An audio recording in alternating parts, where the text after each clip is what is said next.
أعوذ بالله من الشيطان الرجيم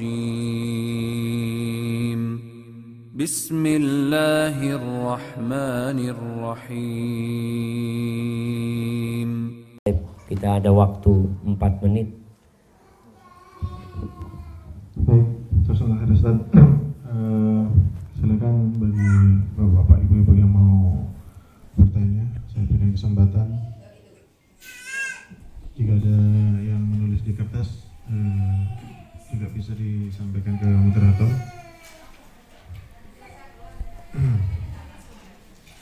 Ini ada pertanyaan Ustaz. Ustaz, walaupun terlambat, saya mau bertanya tentang tarawih.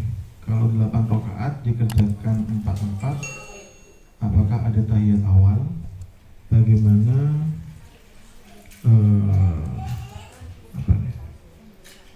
bagaimana pahala sholat tarawih di rumah? Nah, berkaitan dengan sholat tarawih ini, sholat malam ini yang lebih utama adalah dua-dua. Yang lebih utama keluar dari perbedaan pendapat, karena sebagian ada yang mengatakan yang 4 rakaat nggak sah, ada yang mengatakan seperti itu. Kalau 2 semuanya sepakat sah. Tapi memang ada hadis Nabi Muhammad SAW, hadis Aisyah radhiyallahu taala anha yang mensifati bahwa Nabi SAW itu sholat arba'an, beliau sholat 4, kemudian sholat 4, kemudian sholat 3, jadi 4-4-3. Tapi hadis yang lain juga hadis Aisyah menceritakan bahwa Nabi sholatnya 2-2. Maka di sini sebagian ulama mengatakan Nabi itu sholat 4 langsung, itu 2 rakaat salam, kemudian nyambung tanpa istirahat. Baru istirahatnya di rakaat keempat, sehingga seakan-akan sholatnya 4 rakaat. Tapi sah orang yang sholatnya 4 rakaat. Kalau dikatakan ada tahiyat awal, nggak ada. Jadi kalau 4 nyambung sekali. Tapi kalau yang Nabi SAW di hadis Aisyah yang lainnya, beliau 2 terus 2 lagi dengan 2 kali salam. Bukan tahiyat awal, jadi 2 kali salam. Tapi yang mau 4 ya silahkan. Insya Allah sholatnya sah. Namun lebih utama kita 2. Terus kalau dikatakan lebih utama mana? Sholat tarawih di rumah atau di masjid? Ya. Sejatinya sholat malam itu paling utama dikerjakan sepertiga malam akhir. Kalau kita nggak mampu, ya sudah, kita habis isya sholat. Di mana? Di rumah boleh, di masjid boleh. Kalau lebih utama mana? Jadi memang ada hadis yang menyatakan man shalla ma'al imam hatta yansharif. Barang siapa yang sholat bersama imam sampai imamnya selesai, dia akan mendapatkan pahala qiyamul lailah. Sholat malam suntuk, semalam suntuk, dapat pahala seperti itu. Kata Nabi SAW.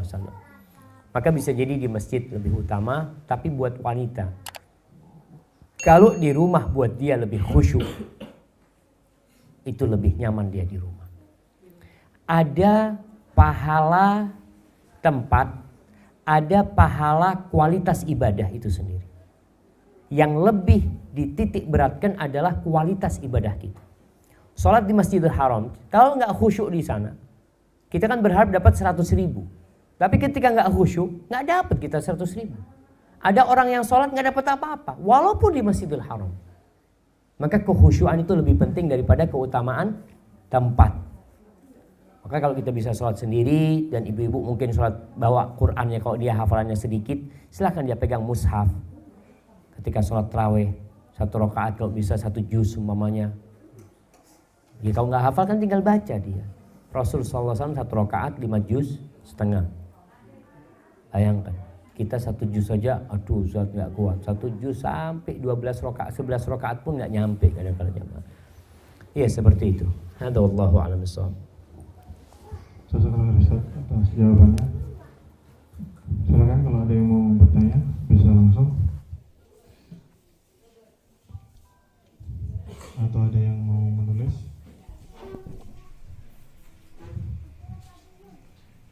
Mungkin saya Ustaz mau tanya. Biasanya kalau di kita setelah sholat Id kita bermaaf-maafan dengan orang tua, dengan keluarga itu Ustaz. Ini sebuah bentuk ibadah atau memang hanya tradisi, dan bagaimana Islam melihat hal ini Ustaz? Ya. Jadi kalau bicara maaf-maafan itu kapan saja tadi kita sampaikan, hendaklah kita minta maaf kapan saja. Kalau kita mau minta maaf pada waktu Idul Fitri, kita karena memang momennya itu berkumpul dengan keluarga semuanya.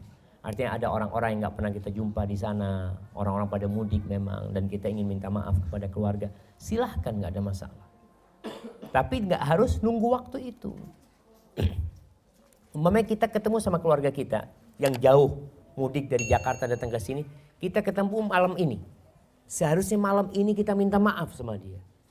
Nggak nunggu Lebaran. Ketika Lebaran itu yang kita lakukan sebenarnya mendoakan tadi, taqabbalallahu minna wa minkum minal aidin wal faizin. Ketika kita merasa memang punya salah sama orang tua kita minta maaf, nggak ada masalah. Jadi itu masuk kebiasaan mungkin yang rasa nggak bermasalah untuk kita amalkan ya. Tapi tidak menghususkan waktu itu untuk minta maaf gitu. Itu yang akhirnya jadi masalah.